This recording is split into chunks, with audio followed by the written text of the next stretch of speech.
Good morning, ma'am. Good morning, sir. Excuse me, I would like to introduce myself to you. My name is Nurmindiani. I'm 26 years old.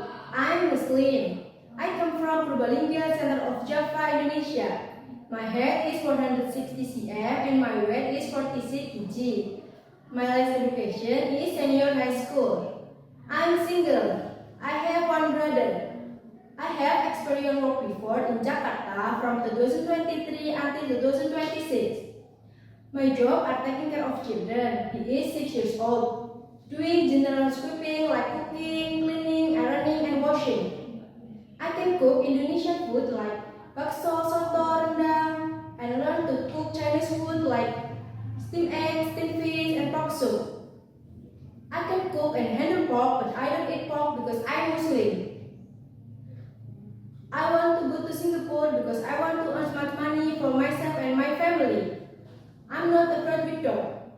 I will take care of baby, children, and elderly. I promise will be honest, obedient, and work hard. Thank you, ma'am. Thank you.